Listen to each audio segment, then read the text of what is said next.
Hello everyone and welcome back to Realism Overhaul Sandbox and Kerbal Space Program 1.12, where as promised in the previous Starship video, I am slapping on some Falcon 9s onto Starship to see if we can get it with some payload into orbit, hopefully with enough fuel to come back down. So we do have the grid fins and the landing legs, though Symmetry doesn't quite like the grid fins right now, so I have to desymmetrize and flip those around.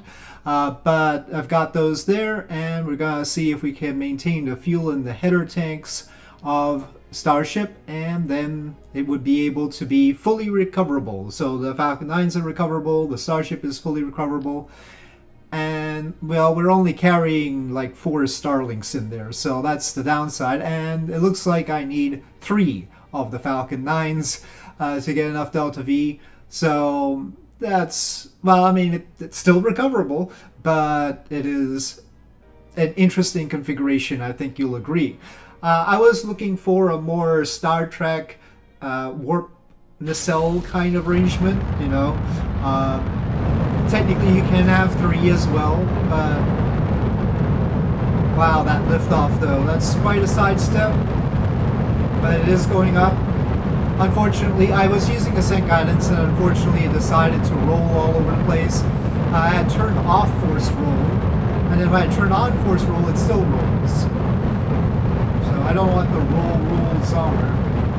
I want it like that with the Falcon 9s on top, but then it rolls to this side, so I have to change the turn there. I think it'll be most photogenic with the Falcon 9s on top. I mean, there have been worse looking rockets. Now, if I move the Falcon 9s up so that all the engines are at the same level, it'd look pretty bad. The way it is right now, it looks good, but the bottoms of the Falcon 9s are getting torched by the Raptor engines, so that's not ideal. We'll need to have like those warp nacelle pylons from Star Trek 2 to separate them off, but then of course there would be extra drag. This is how it looks without the UI up. The models are all by Pekka. On my Discord, Jay has been trying to make it into a pure SSTO by using all sorts of novel propellant combinations, and I won't give it away, but I'm not gonna go there. I'm gonna stick to the more popular propellants, not the ones that, you know, not fluorine or cyclopropane, which he is exploring among other things.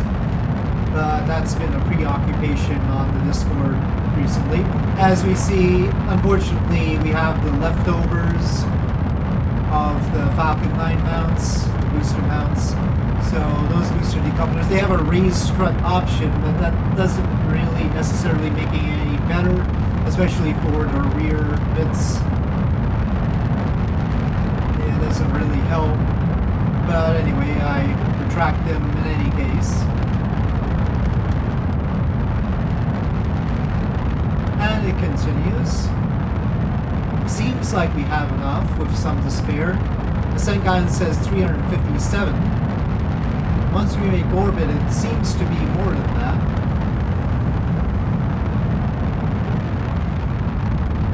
The thrust weight ratio is high. I decide not to switch off the sea level engines, which is possible, but of course they won't. They aren't doing that right now, and I presume they're not going to.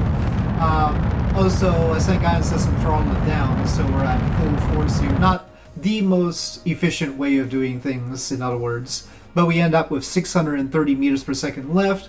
4 Starlinks, as I said. Not much of a payload, but we can improve upon that with a few modifications. But, I mean, this is all I'm gonna do with 3 Falcon 9s, let's face it. This is the only time you're gonna see this from me. So, the header tank is basically full, so it would be able to come back down, and I'll conclude the test here. So with that, thank you for watching. I hope you enjoyed this video. If you did, please do press like. If you have any comments or suggestions, please leave them in the comment section below, and I'll see you next time.